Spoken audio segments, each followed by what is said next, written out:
Everybody got us under cover. Today is November 29, 2018. It is Thursday evening, and it's around 9:13 p.m. Eastern Standard Time. Excuse me, I'm a little congested because I'm dealing with sinus problems here. Got into my sinuses, got in my ears. It's brutal when you get it.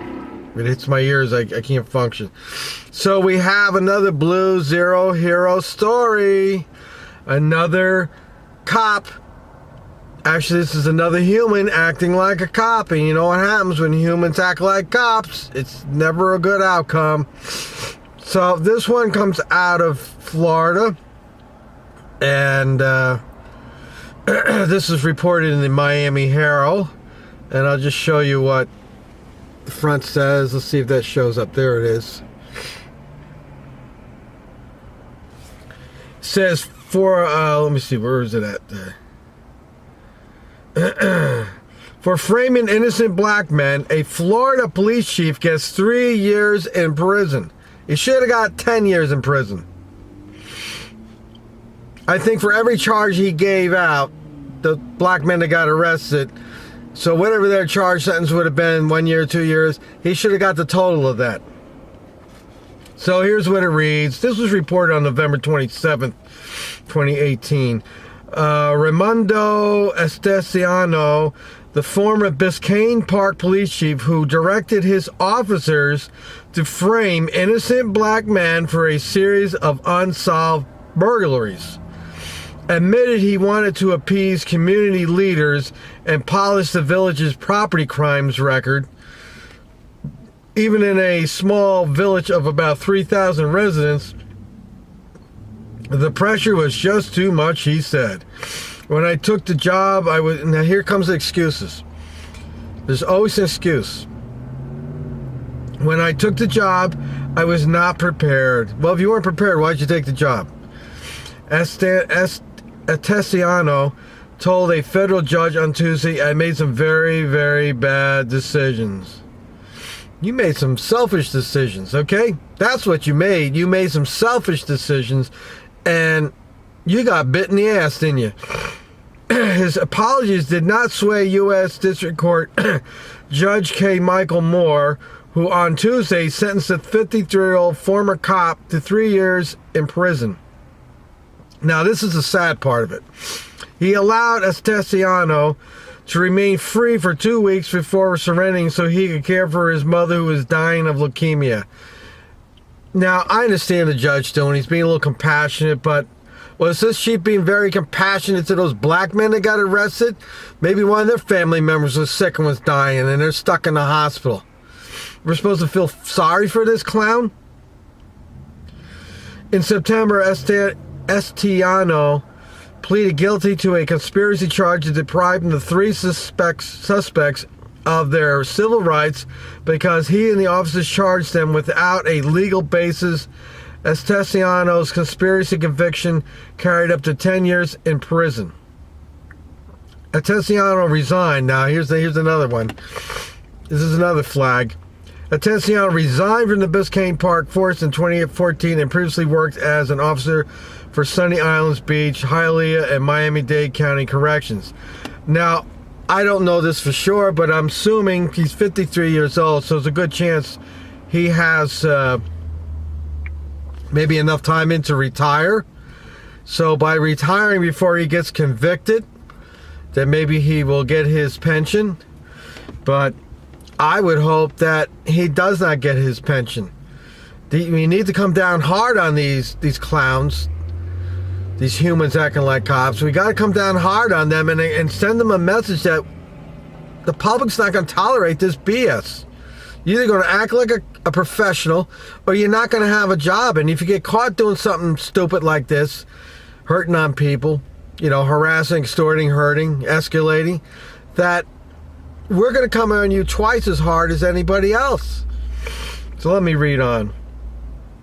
Esteciano's sentence ended an ugly chapter in Biscayne Park's recent history where allegations of racism, 3 men falsely charged are black, tainted the police department's culture of law enforcement is mostly white community. Oh, really?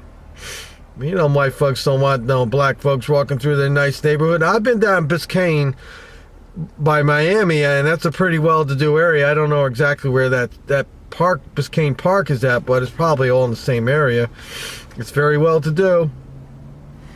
Over the summer, 3 former Biscayne Park police officers who had worked on Tessiano while he was a chief in 2013 and 2014 pleaded guilty to civil rights violations stemming from the false arrest of the 3 suspects. All 3 ex-cops cooperated with the FBI and prosecutors, Harry Wallace, Donald Tunich, and Trent Reichling, in the hope of reducing their prison time.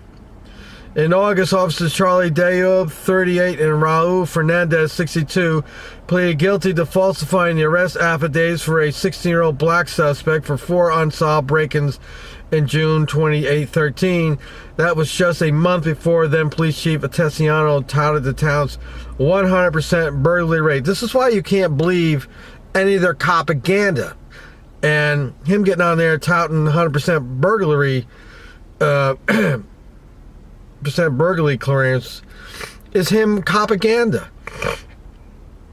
In October, Judge Moore sent each to prison for a maximum 1-year term.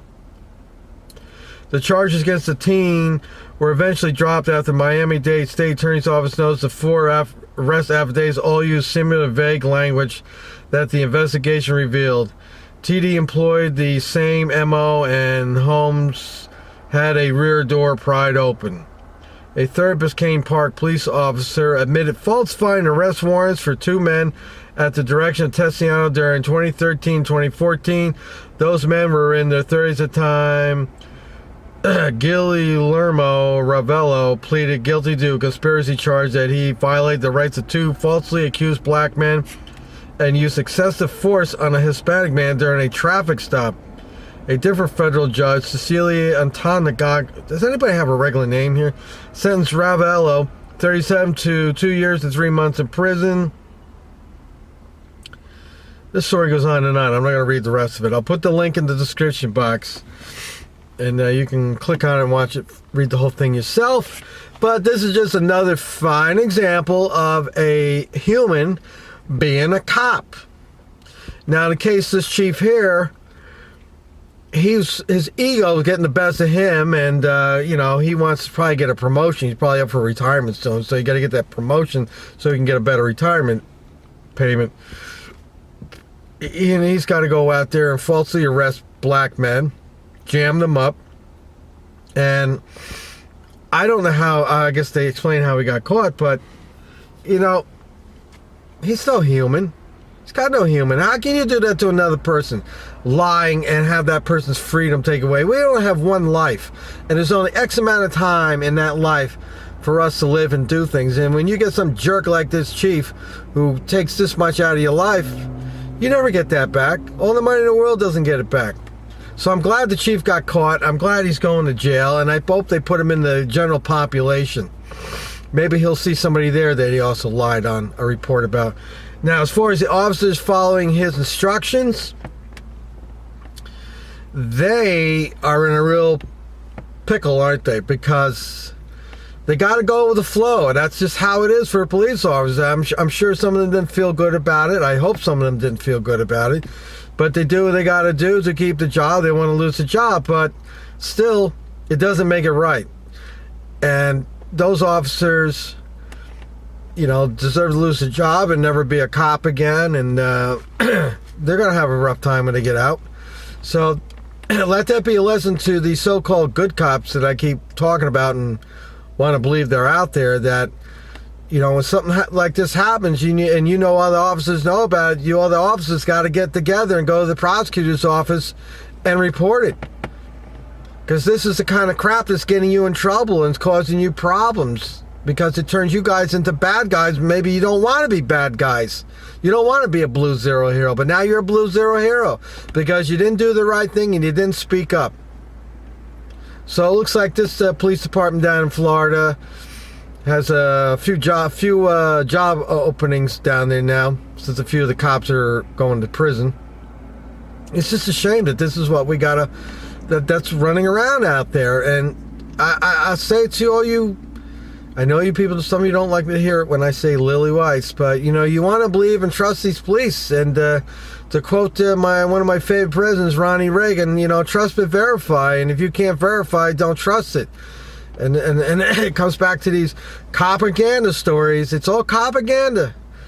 But that cop was doing, he's trying to make himself look good, and he's doing it at the expense of somebody else. And now one can only hope that he loses his pension, because that really is the real punishment, that he loses his pension.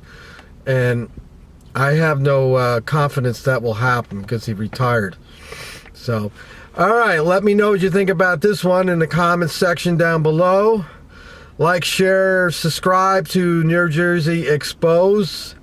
We'll be here until further notice, until Gunnison Undercover comes back up on the air, which I think is going to be the end of December if I read one of my emails right from YouTube. One of my strikes expires. So I should be back up and running. Hopefully. Hopefully, I say. All right, let me know what you think. I think I said that already. Till next time, it's Gunnison Undercover. Be well, be safe. Always watch the police. Don't believe everything they tell you. Trust but verify.